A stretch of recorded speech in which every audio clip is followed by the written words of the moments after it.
I certainly want to again thank Governor Sonny Perdue, or former Governor Perdue, and Nathan Deal. Because of them, our state has been on the right path for a long time. Georgia is the epicenter of business growth and development, and we are the #1 state in the country for business 6 years in a row now. And as you know, Georgia is a leader in agriculture, fintech, cyber, and logistics. Our ports are setting records. Georgia families enjoy low taxes and incredible opportunities. Our brand is strong and our future is bright. Behind me is the Georgians First Committee.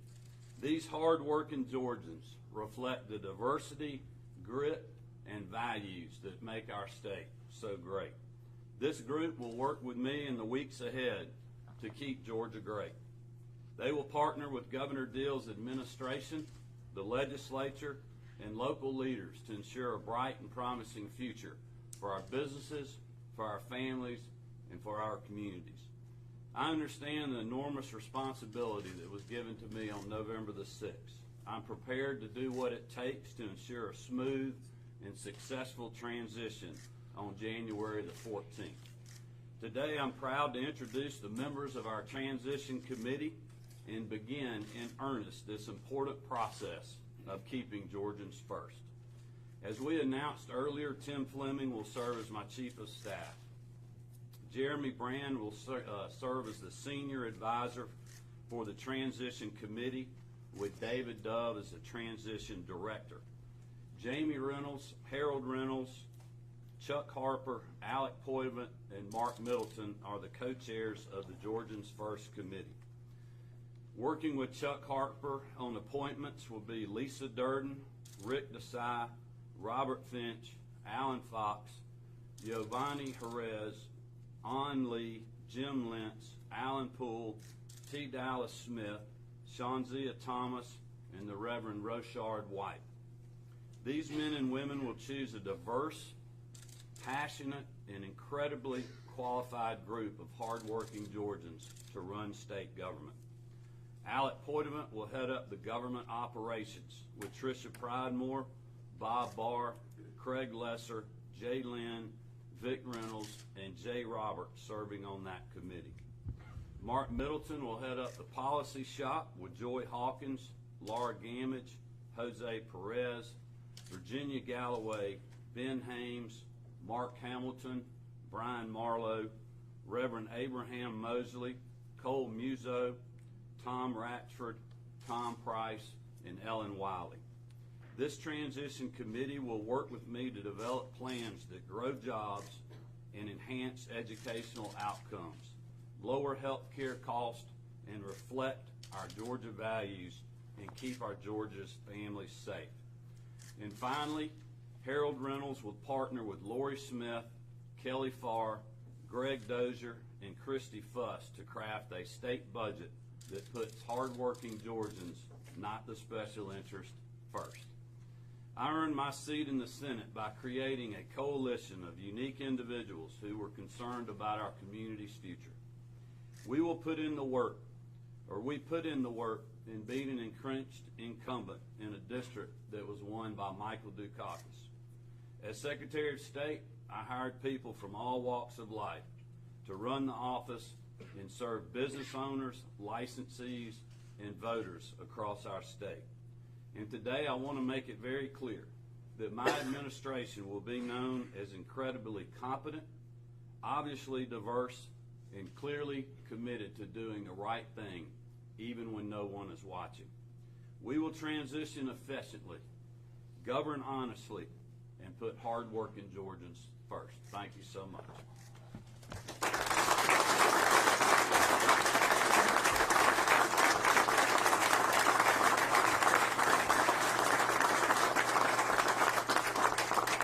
Greg, you want to start? Yeah, you mentioned that former Secretary Price was on your transition team as well. What role will you be playing on the transition team? I think just helping with that committee on policy. Obviously, he's got a lot of great experience with healthcare, but over the course of, really the whole campaign, and certainly when we moved into the general election, we've been talking to anybody and everybody about healthcare. No one is more experienced with legislative matters than Tom Price, and certainly his time in D.C. as well, so he's a valuable member of our team. But we're going to continue to work with a lot of different people on health care. First priority, once this team is assembled, what are your marching orders for them? What do we do first? Well, very simple. You know, and I've said this many times on the campaign trail, we're going to uphold the promises that I made in the campaign when I get in office. I prided myself on doing that when I ran for the legislature, running on making government more efficient, representing the values of our district. I've done that in the Secretary of State's office, making sure that we have secure, accessible, fair elections in our state. And I'm going to do exactly as governor as what I told people on the campaign trail. Focus on those core 4 points that I've had for a very long time. Making Georgia #1 for business, reforming state government, strengthening rural Georgia. That's never been more important with the disaster that we saw in Hurricane Michael. That is going to be something that we're going to have to be working on hand and foot for a very long time. And then making sure that we're putting Georgians first every day. And that a big part of that is going to be keeping our families safe. And all of these folks that are serving on this committee are experienced individuals in these type arenas, and we're looking forward to putting forth a great administration that will go to work day one on these issues. Governor-elect Clapp, you've obviously got a diverse group of folks behind you. Why was that important to you, and to what extent does that represent something that the Republican Party in general needs to do? Well, I think, you know, people in the Republican Party have known that for a very long time. I've actually been doing that for a long time myself. Not too many people have bothered to pay attention to that, but as I mentioned in my remarks, I put together a very unique, diverse coalition when I first ran for the legislature in the district that no one thought I could win. I've done that in the Secretary of State's office with having hard-working people that are very, very diverse, but even more so than that, they get the job done. They have been moving the needle on making our office more efficient, doing more with less, making our elections more accessible than they ever have been. And that's exactly what I'm going to do as governor. And I think this group today that's here with us certainly shows that. But even more important than that, they will do it. It's not just a show. You know, this is introducing you to people that I have worked with and people that I have known, many of them for a very long time. And we're bringing them, some from the Secretary of State's office, some from other parts of government, and some from the private sector and other places to make sure that we fulfill our promises and work hard for the people of this state. That is the biggest thing that I have on my plate. This was an incredibly close election, and obviously there were very many people who didn't vote for you. But what would you say to them today about how you plan to move forward and how you plan to represent everyone, no matter who they voted for? Well, look, I told people a lot during the campaign. This is no different than when I won my first race. You know, as an outsider, a business guy that got fed up with government, decided to do something about it. I won by, I think, less than 500 votes in a race that had over 20,000 votes. Very small margin. But I think everyone in that district would tell you that I went to work representing everyone. And if there was something I did that people didn't like, you know, I would explain why I voted that way. And they still may not have liked it, but they know that I made a thoughtful decision. That's exactly what I've done in the Secretary of State's office, and that's exactly what I'm going to do as governor. I think anybody would tell you that I served with in the legislature or that I have been working with in the Secretary of State's office, whether it's Republican, Democrat, Independent, county elections officials that are controlled by Republican county administration and many of them that are controlled by Democrats. We do our job.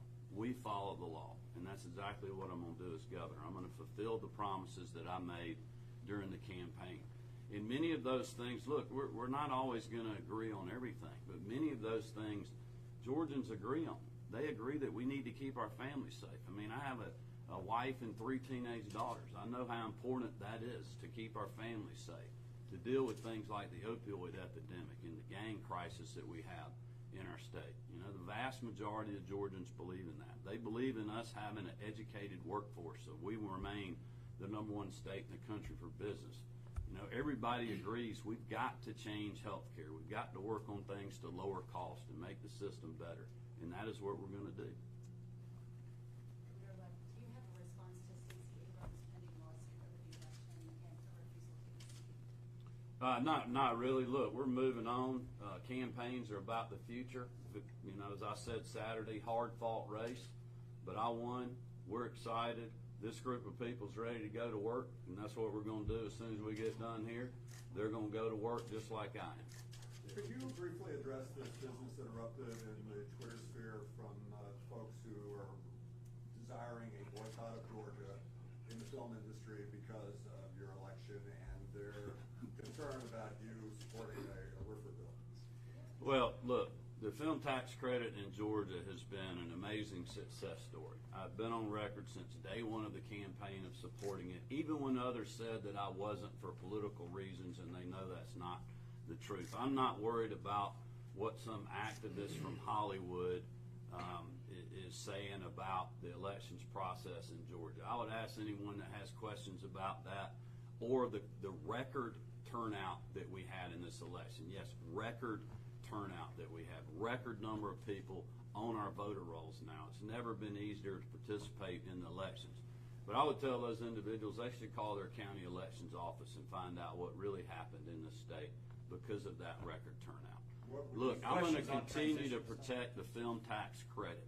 The people I met with during the campaign, that is what they are concerned about. They like our business environment. They like our low-cost environment. It's the same reason our ports are doing good. There's so much bureaucracy on the West Coast. A lot of that business is moving to Georgia. That's what we got to continue to do as a state. I'm not worried about the election anymore. I won.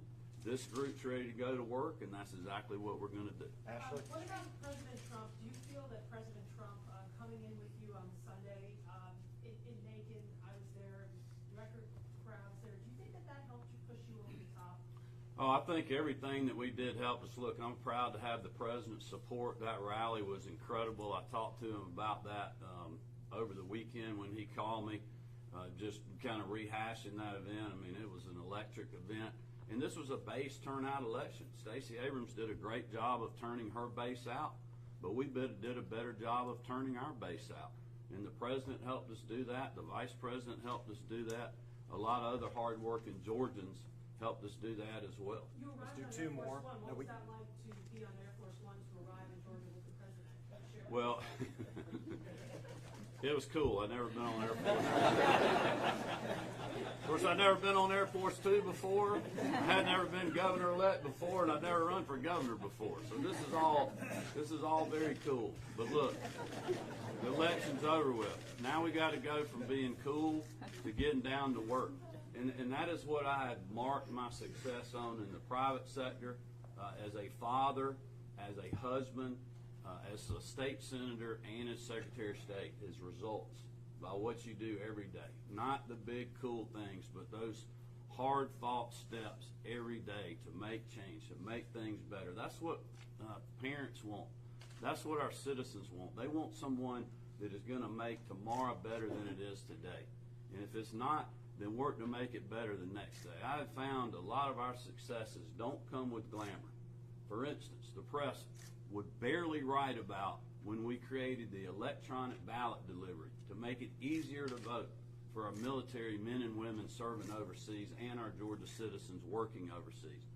Barely wrote about that because it was a feel-good story. No one cared. But that was something that we worked on for months in the Secretary of State's office to be able to build and develop that. It's those little steps that you take day after day after day, and doing a lot of them over the course of 4 or 8 years that make you successful. And that is what these men and women are here to do today. As soon as we can, y'all are making us not very efficient by holding.